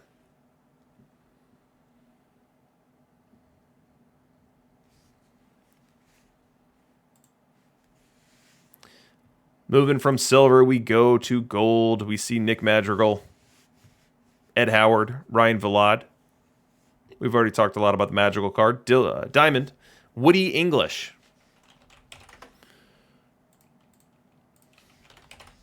A 92 historical legend card. We've got one up on the auction house. Only 14,000.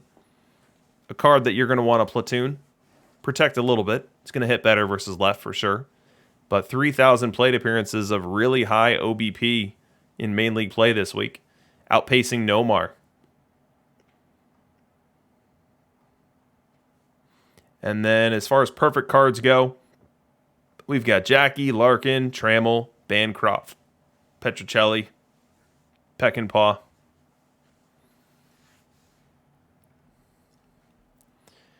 All right, we move on to third base.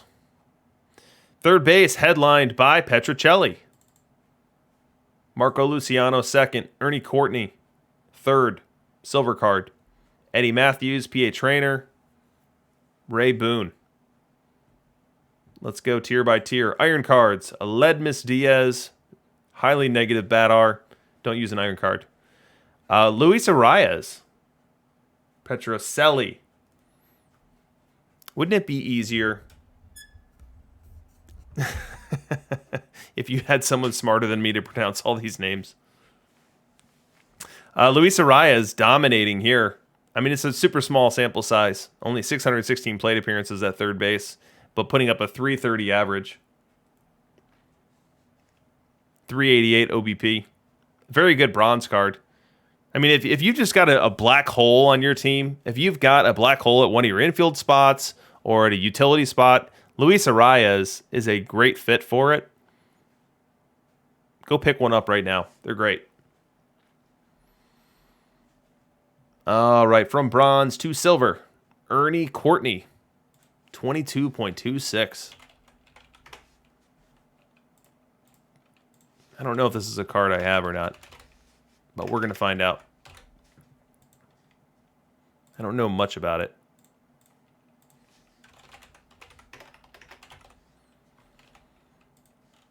Nope. No luck there, but apparently he's got a high eye as he's 274 average, 383 OBP, 464 slug. So 848 OPS for a silver in main league play. From silver to gold, we've got Danny Valencia at the top, Kevin Seitzer, Duran Johnson, Miguel Cabrera, Minnie Minoso, all right in that same area. 15 to 17 batting runs. So some gold targets for you for main league play.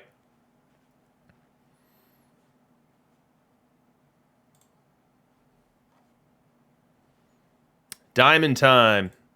Marco Luciano, number 1 diamond in main league play. Doing so with a very high slugging percentage, 487 on the slug for Luciano.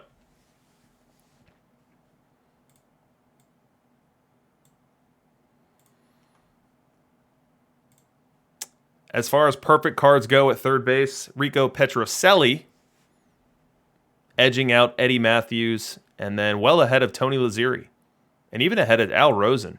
Al Rosen is my third baseman.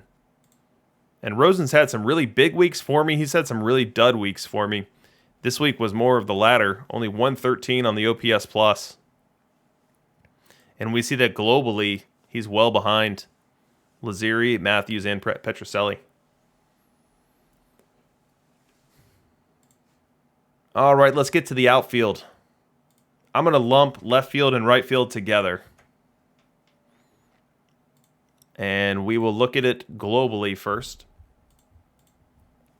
And it's Mike Trout. Mike Trout live at the top of the corner outfield leaderboards here, driven by his league leading on base percentage. 406 OBP for Mike Trout, ahead of Oscar Charleston, ahead of Joe Kelly, ahead of Bob Carruthers. So some big time numbers from a live card there, not something that we're used to seeing. But Mike Trout can get the job done, and he's on the Naperville Nomads team right now too.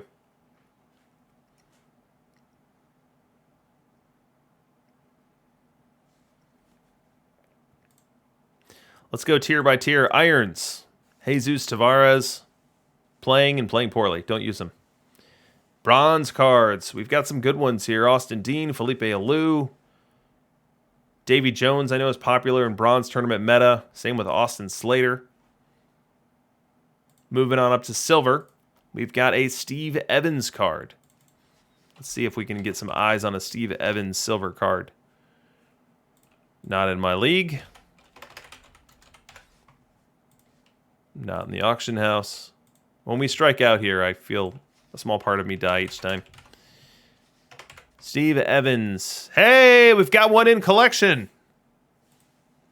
Left-handed hitter. Better versus right-hand pitching. But this appears to me to be a false positive here because I don't expect him to be this good of a hitter in main league play. My assertion would be that this is mostly generated by low-level leagues. So don't get too excited about Steve Evans and this snapshot card. So from silver to gold, we've got Heine Muller, or Miller, whichever pronunciation he goes with. Jim Delahanty, Ron Northey, Bobby Abreu. Here's the Alou card coming in with an ominous 46,666 plate appearances.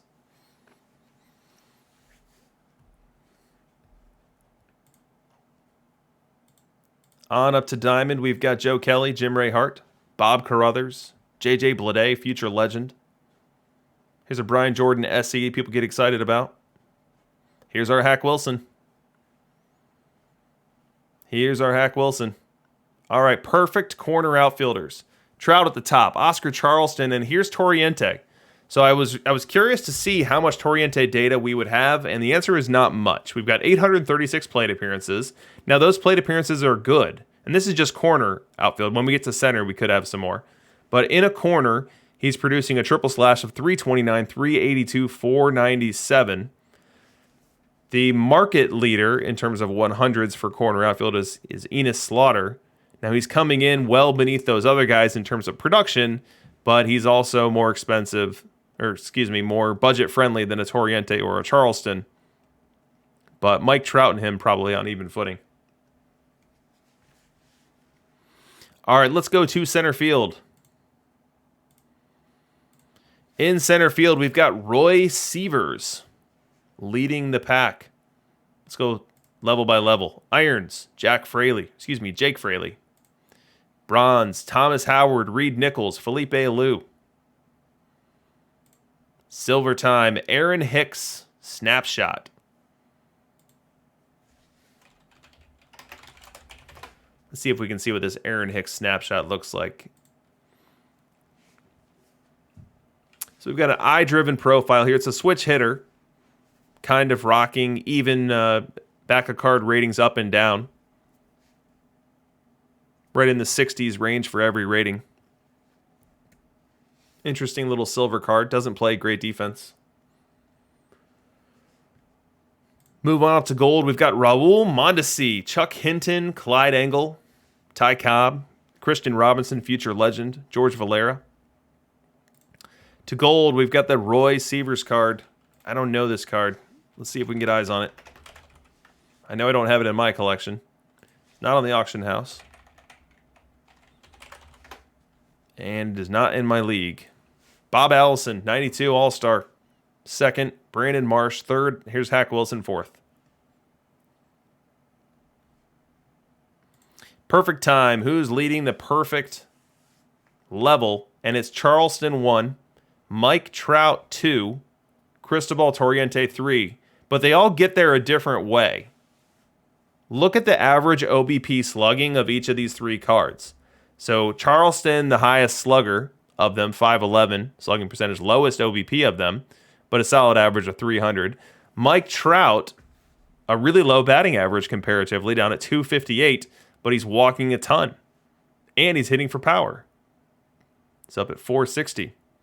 Cristobal Torriente, only 645 plate appearances in center, but 312, 391, 460.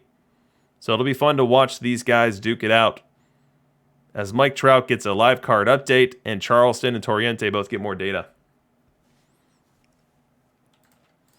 Apparently someone threw up a Sievers, doing me a public service, selling it for 10 million perfect points. So this Sievers coming in at 34.64 this week. It's a very balanced profile versus left. Now versus right, it's power driven.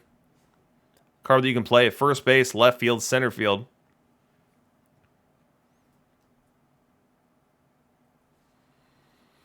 All right, so these are our hitters. Now before we transition to pitchers, let's do requests. So I think we've got time for maybe 15 player requests. Log them in the chat. I'll take them one at a time.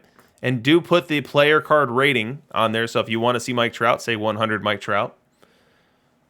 For the cards that I know, I'll just go with what I know they are. And then we'll track these performances week to week. All right, so I believe the first one I saw was Trammell. No, Cunha. So Cunha is a 100. Isn't he? Yeah, he is. There he is. All right, here's your Ronald Acuna live card. And it's not pretty. OPSing over 900 in rookie leagues, down at 720 in gold. Although it has been pretty consistent since launch week. He's been right at 800 OPS. But a pretty consistent decay and degradation as he moves on up the ladder. Right after... I missed Trammell. Let's get 99 Trammell in here. Is he a 100? He is a 100. Here's Trammell. And this is a much more muted decay as he moves on up the ladder. 911 to 777. We've got a ton more data too, so you'd expect it to be more smooth. Week to week, since the launch week, he's really leveled off as well. I mean, which is understandable. Launch week, you have Alan Trammell batting against some iron pitchers on teams that haven't been built yet. And so you see he's settled into much more of like an 820, 830 hitter globally. And then in high-level leagues, he's right around 775 to 800 in that range. Still very good for a shortstop. You have a shortstop who's giving you league average plus production. That's a great thing. Icebox 100. So I haven't built this chart for pitchers yet. I'm going to try to do that before next week. Willie Wells 98. Let's see if we've got any Willie Wells data. We do. Willie Wells. Even from rookie to bronze to silver. We've only got 1 week with data. It's 2024. Right at 697. So pretty even stuff there. 100 Torriente. So the Torrientes we have are split between bronze and silver. They're performing pretty similarly between each.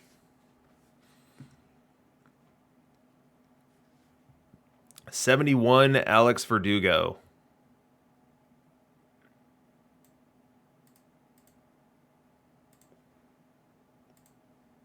There's your Alex Verdugo. Decaying year to year, pretty flat up on the top one as he's traversing up the ladder. Probably not getting a huge plate appearance sample there. Tovar. So that's a 98 card. Let's see if we've got any Tovar. No Tovar. Sean Murphy, 81.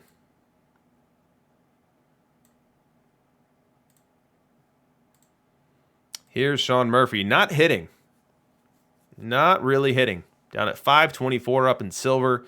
No one even using him in gold at this point. Probably not a card long for this game. 87 Hank Lieber. I don't know if that's a hitter for sure, but we'll check it to see if he's in here. 87 Hank Lieber. So not a huge spread from rookie to silver. Pretty consistent there. And not a huge decay from week to week either. You see the launch week standing out at 868, but since then, it's been almost like clockwork right at 790. 97 Jack Kramer. No Jack Kramer. 89 Oscar Gamble.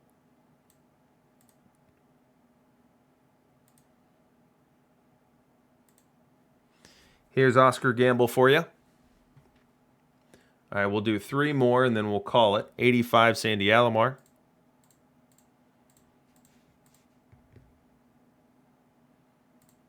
Where are you, Sandy? There he is. 92 Stuffy Sternweiss.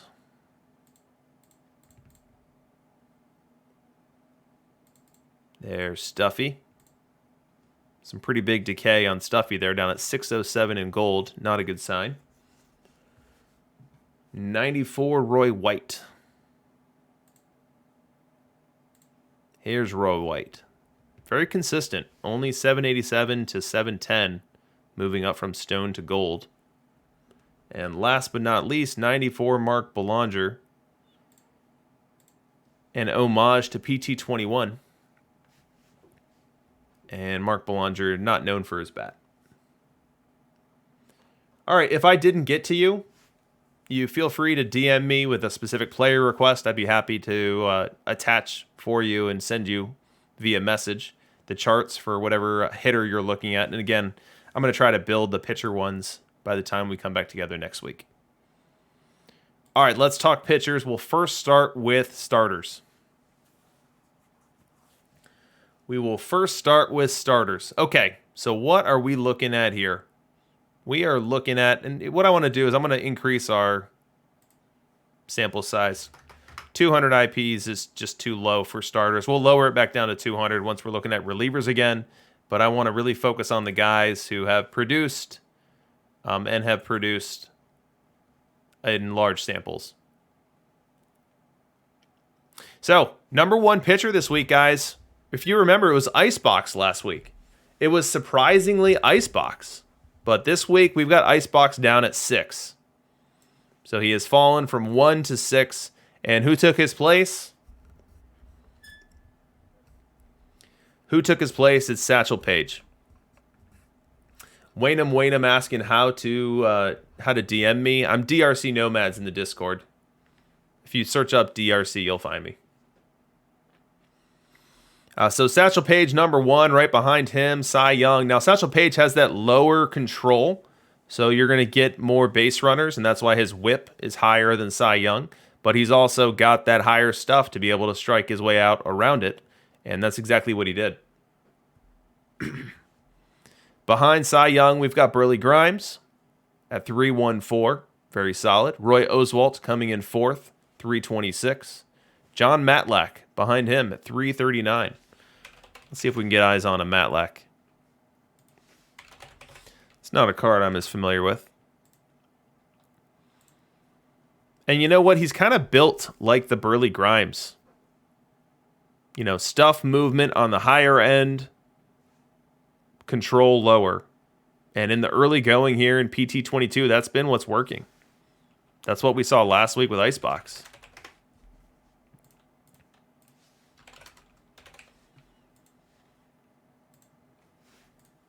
So Icebox comes in sixth at 340. We've got Butch Wensloff, Candy Cummings, Charlie Buffington. And so one thing that I'll say is don't just look at these top five and say, okay, these are the only guys I can use. You know, there's still a lot of variation that you get with 400 innings, 500 innings, even 1,000 innings. And so anyone who's really in this range, you know, I'll call it 365 and below, you know, they're in play. If they're in your rotation, they're a good fit for you. They're doing a great job globally at preventing runs.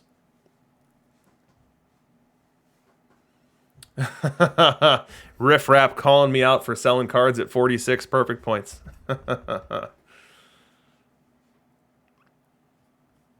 Johnny Padres, Hooks Douse, Red Errett, Steve Rogers, Harry Howell, Roger Clemens. All right, let's find some high sample size guys that are struggling. So we'll start with Mark Langston, and I wouldn't say he's struggling. 3.68 ERA is not bad, but it's also not great. So he's one of the live SEs. We got a ton of innings of him because he is a live SE, and he's maybe starting to show the cracks in the foundation of his utility and high-level play. So if you've got Langston locked into a rotation spot, don't be shocked if next week he gives you a little bit less than he gave you this week, and the week after that he gives you even less. Carruthers, Silver King, Lanier. Oh, look at that. Greg Maddox. Greg Maddox is super low. 384. I was expecting him to be at the top of this list. Could be that he's been playing with defenses that don't fit him or in parks that don't fit him. But 384 for Greg Maddox.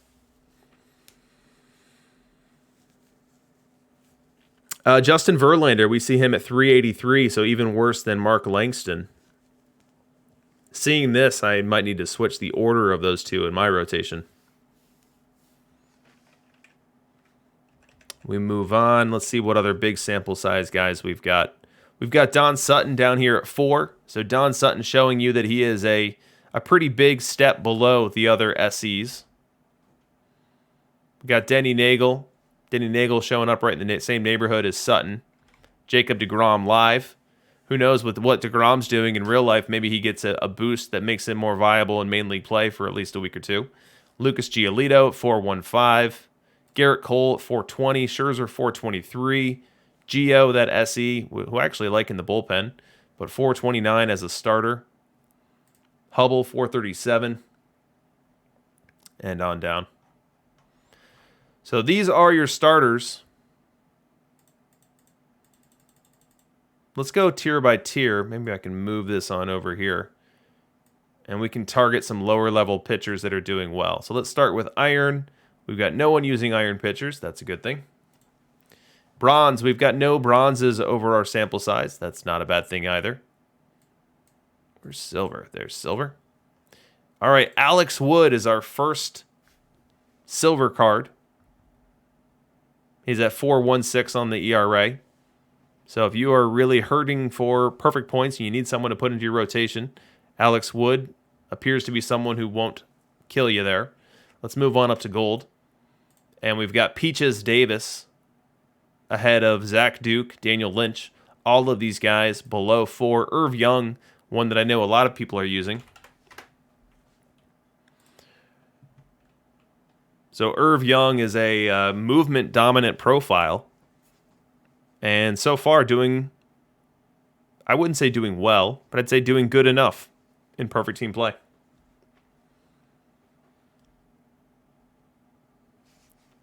Moving on up the ladder, we go to Diamond. We've got that John Matlack, the Butch Wensloff, Fred Glade.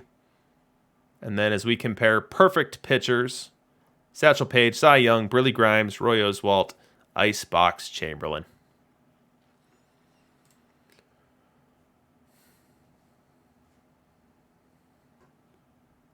All right, let's talk relievers.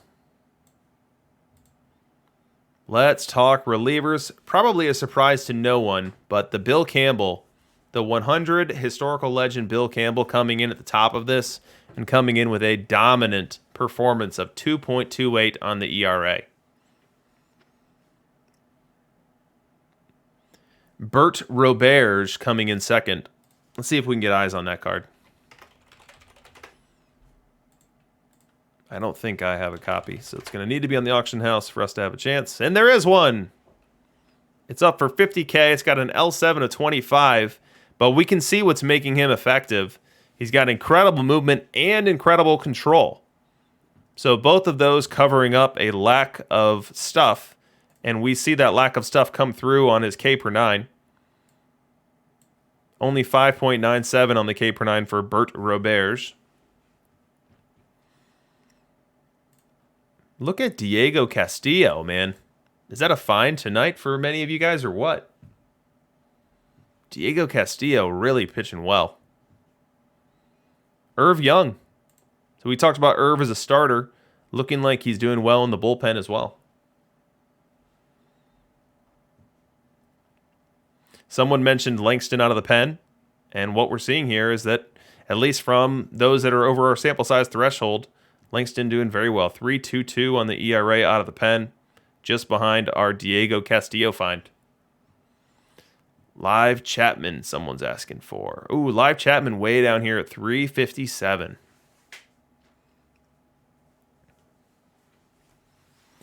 Liam Hendriks at 353. So this could be an area for me to do some optimizing. Here's my closer right here, Liam Hendriks. He's not looking so hot. Here's my setup man, Aroldis Chapman. So I think there's an opportunity for me to make some changes. I've got AJ Minter on the team. The SC Trevor Hoffman way down here at 396. Edwin Diaz is on my team. Yeah. I've got some self-inflicted wounds here with some of the pitchers that I've chosen to put in my bullpen.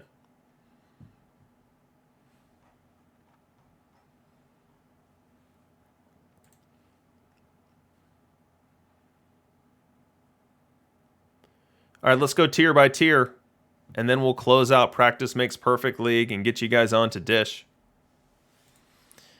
Starting with Iron, there are no Iron cards being used, no Bronze cards being used either. Silver, we've got Alex Wood showing up again. Not doing well, though. Actually did better as a starter than he's doing as a reliever. We go to Gold. And as far as Gold cards go, Irv Young best, Max Fried right behind him, Casey Janssen, Al Brazel.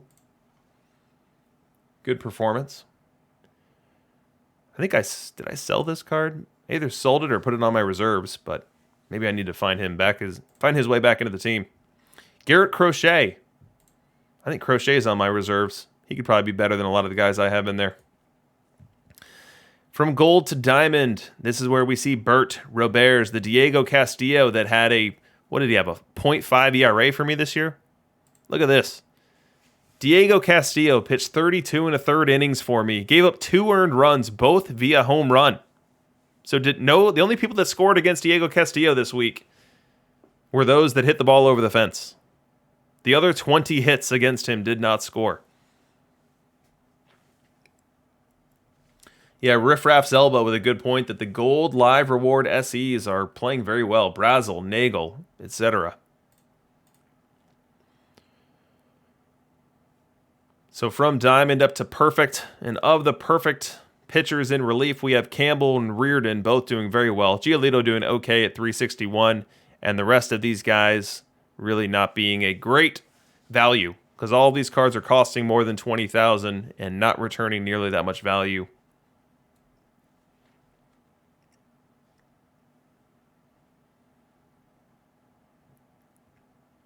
So let's clear that out. Let's clear this out. Let's take a couple seconds of requests of any pitchers that we didn't stumble into tonight, someone that you're curious about, someone that's on your team, you want to see how he's doing globally. We can take maybe 5 to 10 requests there, and then we'll get you guys out of here and get Dish in here. We can check out what's going on with his team, how he fared this week, and what changes he's going to be looking to make.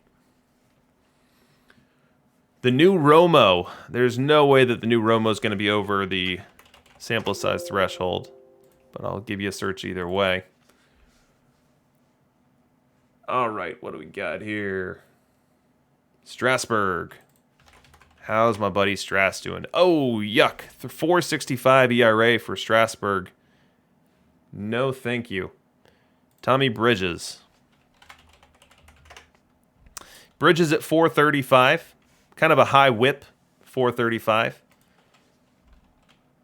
Patino. Luis Patino at 3.82 on the ERA in a sample size of 1,254 innings. So pretty solid performance for that future legend card. Let's see if we've got enough Darryl Kyle. We do. So Darryl Kyle's coming in at 3.73, doing that with a low whip, high K per 9. So I like that Kyle card.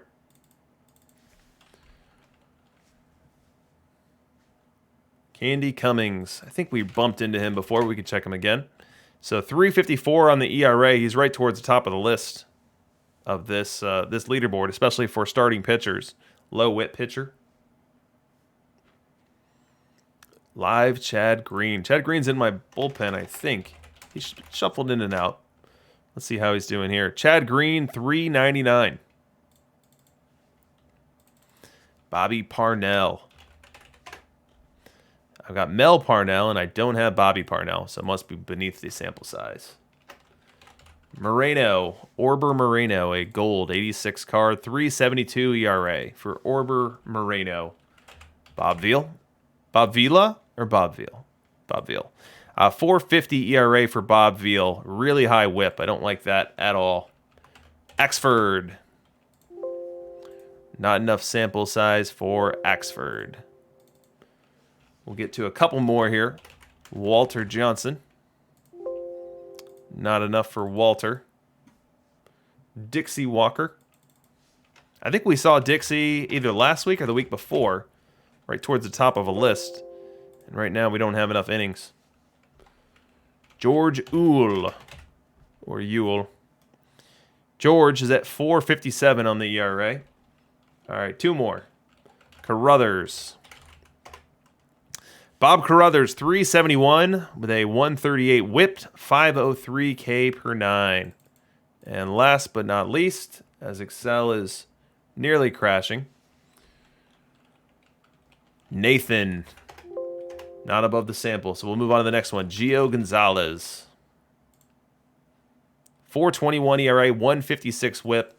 And the next one in the line actually has my attention, so I want to look at it anyway. Karinchak. James Karinchak, a 165 whip, but strikes out a ton of hitters at 11.47. Good for a 4.33 ERA.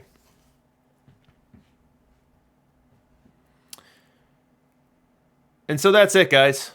We'll cut it off there. This has been Practice Makes Perfect League. Again, if you have any questions that weren't sufficiently addressed during the stream, feel free to DM me. I'm happy to go even deeper here on any of these guys, share some of those charts with you, answer a question you might have. But my advice to you is tinker, and tinker often.